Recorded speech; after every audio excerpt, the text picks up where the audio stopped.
ngobrol lagi sama Mas Gupta. Mas, biar lebih detail lagi, Manis diingatkan ini Jakarta Dessert Week nih kapan startnya sampai kapan? Terus beberapa tempat yang mungkin kayaknya wajib ini harus disambangi.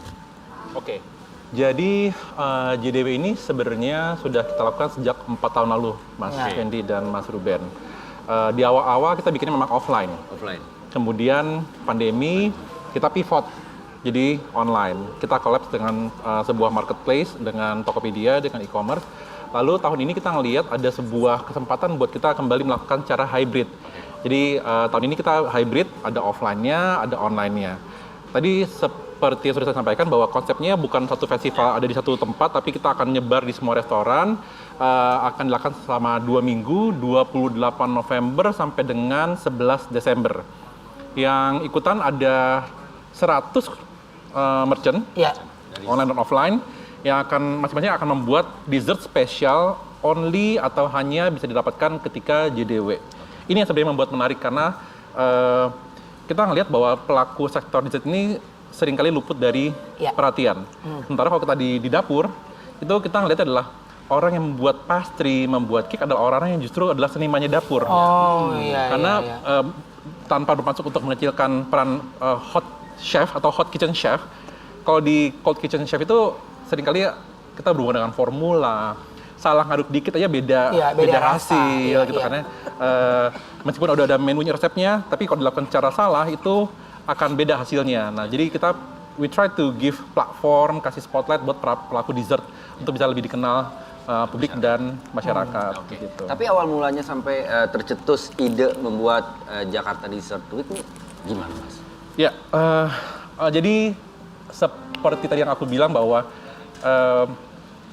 koki atau chef dessert ini memang agak sedikit unik, Mas, gitu kan ya. Karena berbeda dengan teman-teman chef yang memasak makanan-makanan panas, gitu kan ya. Dessert ini tuh agak sedikit technical, gitu kan ya. Formula ada, resep ada, tapi kalau yang bikin Pak Diki sama aku pasti beda hasilnya, gitu. Nah, kayak gini nih bikin akhirnya kompetisi tuh jadi semakin tajam.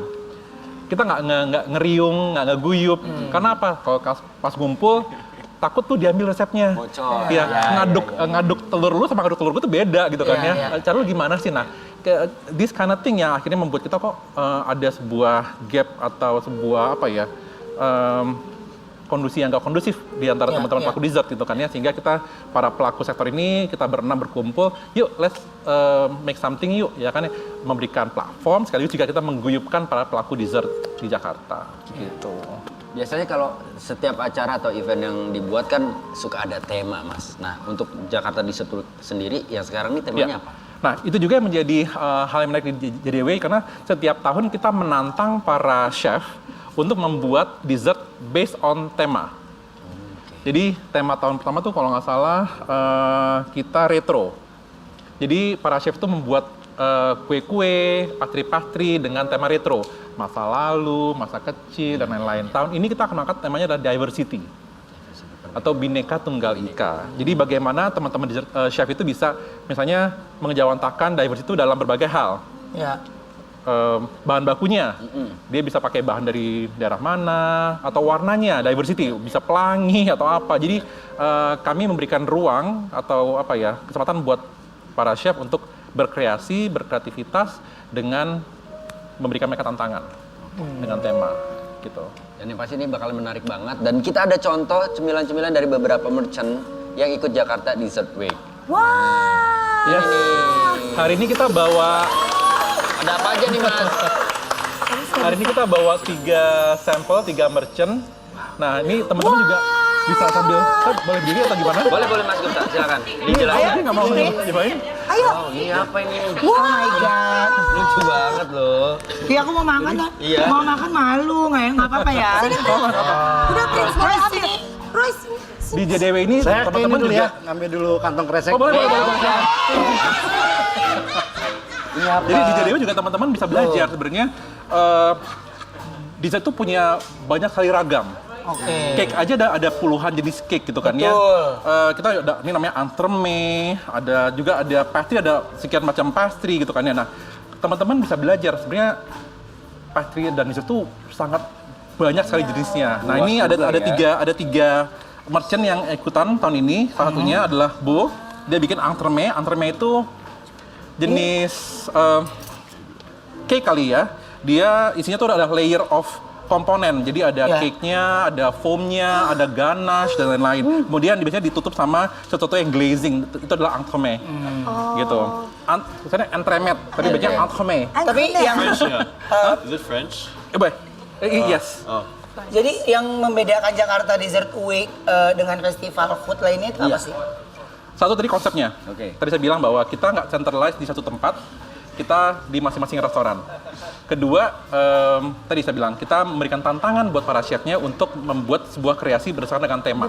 Itu sih, Mas. Iya. Berarti setiap pengadaannya nanti setiap tahunnya pasti akan berbeda tema ya Mas? Betul, betul. Yuk coba deh, boleh? Boleh dong? Boleh ya? Boleh. Asik. Boleh nyobain yang batu akik? Nggak ada batu akik. Ini dari Bo, dia bikin entremet. Nah, mungkin teman-teman bisa lihat kali ya di kamera. Coba. Nah, ini lihat layer. Boleh maju kali ya, mana kamera? Oh, ya. Nih. Ini Enak nih, nih. Enak ya? enak banget. Dia Tapi kita ada harus lihat layernya ini nih. layer of komponen gitu ya. Dan ini khusus untuk di JDW. JDW. Betul. Nah, ini dia nih. Tuh, lihat dong layernya. Enak banget, Asli ya. ya kan? Jadi bayangin ada 100 merchant yang akan membuat 100 jenis kue hanya bisa didapatkan di JDW. Gitu. Selama 2 minggu. Ini enak. Gitu. Enak. Mas, Ini bravo ya. Bravo. ini nggak ada buat dibawa pulang. Monggo silakan. Ya nggak sih bener. Jangan Mas, enak dimainin. banget. Ren. Enak banget sih. Ini enak banget nih. Ya. Gue suapin. Tapi apa sih Mas yang membuat Jakarta Dessert Week ini memutuskan untuk bekerja sama dengan Disparekraf? Nah, tadi saya bilang bahwa kita pelaku sektor nggak mungkin jalan sendirian, Mas, gitu kan ya. Disparekraf sebagai bagian dari Pemprov DKI tentu juga menjadi bagian dari sebuah strategi kita untuk bisa membawa pelaku sektor ini semakin naik kelas, Mas, gitu kan ya. Karena apa? Karena JDW ini juga berupaya untuk menempatkan Jakarta dalam posisi internasional, Mas, gitu kan ya. Kita ngelihat sebenarnya chef-chef ini adalah chef-chef yang sangat luar biasa.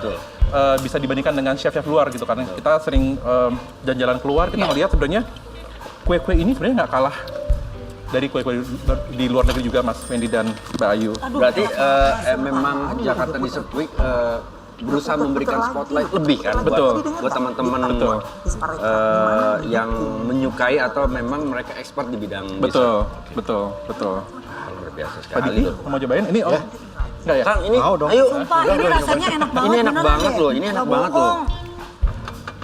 Ini macam-macam ya, Mas. Wow. Mas Gupta, kalau misalkan ada dari manis Mau nyobain? yang di rumah pengen datang ke acaranya, ya kan? Berarti kan mendatangi merchant-merchantnya ya. Itu informasi lebih detailnya. Nah, iya. Jadi jangan khawatir. Jadi as I said, kita ternyata hybrid. Jadi ada di online dan di offline. Oke. Jadi buat teman-teman yang sebenarnya nggak ada di Jakarta, mereka bisa memesan di Tokopedia. Oke. Gitu. Jadi kita akan punya sebuah halaman khusus yang ini adalah para merchant yang masuk ke dalam JDW. Ya. Nah, tapi teman-teman di Jakarta nanti bisa masuk ke Instagramnya JDW, Oke. Jakarta Dessert Week, gitu kan ya. Kemudian melihat siapa saja merchant kita, di mana alamatnya dan sampai kapan. Oke. Gitu. Info lengkapnya di mana? Di @Jakarta Dessert Week. Jakarta Dessert Week ya. Nah, katanya di ujung acara Jakarta Dessert Week ini akan ada hadiah menarik untuk manis yang ada di rumah yang berhasil mengumpulkan stem-stem dari masing-masing merchant. Itu bener nggak? Betul. Jadi tadi saya bilang kan, Lucu jadi para pelanggan bisa hopping nih, jalan-jalan ke restoran. Nah, kemudian tiap kali makan dia akan mendapatkan stempel. Nah, stempelnya dikumpulkan, kemudian dia akan mendapatkan hadiah. Berapa stempel Mas minimal? 5 aja sebenarnya. Oh, 5 tempat. Jadi satu menu satu tempat, satu menu satu stempel. Jadi hadiah itu lumayan. Jadi ada Satu menu, satu stempel. Betul. Jadi dapat alat-alat dapur, menginap di hotel bintang 5 dan lain-lain. Oke. Nah, ini tapi yang pasti kalau aku jujur Mas, baru hari ini aku tahu banget tentang JDW.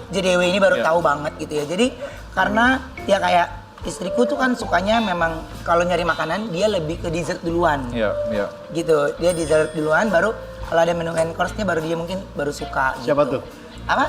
Istri. Maman. Aneh ini orang nih. Apa gue ladenin men, kayak gini gue ladenin, gue kata. Dikit Chandra, tapi tetap dikit Chandra, gue ladenin. Ya, nah oke. Jadi Mas ini dampak Jakarta Dessert Week ini kan untuk kota Jakarta itu apa sih sebenarnya? Nah, tadi yang saya sampaikan bahwa kita itu ingin membantu Jakarta sejajar dengan kota-kota lain dalam hal sektor kreatif, Mas Ruben dan Mas Wendy gitu kan ya. Bagaimana sebenarnya chef-chef kita ini sebenarnya sangat bisa disandingkan dengan chef-chef luar negeri juga. Nah, kami harapkan dengan JDW ini kita bisa membantu menempatkan Jakarta dalam landscape internasional dari sisi dessert. Gitu. Oh, keren. Tepuk tangan dulu bang. Jangan duduk. Nah, apa buat aku? Makasih ya. Aku kasih sama Prince. Silakan duduk. Oke, nah aku mau tanya sama Prince. Dari tadi kan juga ngobrol sama Kayu. Kenapa sih seneng sama Kayu? Kenapa? Karena Kayu orangnya humble banget. Kayu Masa Prince Aslinya lebih cantik. aslinya humble, lebih cantik. Iya. Mungkin untuk supaya siapa tahu di Brownies menjadi awal pendekatan ya. Tapi bagaimana kalau sekarang ini Prince untuk melihat tayangan ini dulu ya. Jadi bisa dipikir 2 kali, kita lihat dulu. Jadi, ada informasi buat Prince ya. Sebelum jadi penyanyi dangdut, Ayu Ting Ting itu penjaga kebon. Ya, nggak apa-apa. Siapa dia punya ide buat apa? Gue tahu banget. Gak apa-apa kan ya Prince? Apa yang paling cantik? Tuh. Oke. Gampang nih ulang lu ya. Kayak pelet. Oke, jadi tetap cantik ya? Tetap cantik. Oh, Kak, ada video lagi yang lain kan ya? Kasih lihat lagi ya. Berusaha Oke, menjatuhkan. kita istirahat dulu sebentar, kita kembali setelah yang satu ini ya. Tetap di Brownies, obrolan manis. Yeay.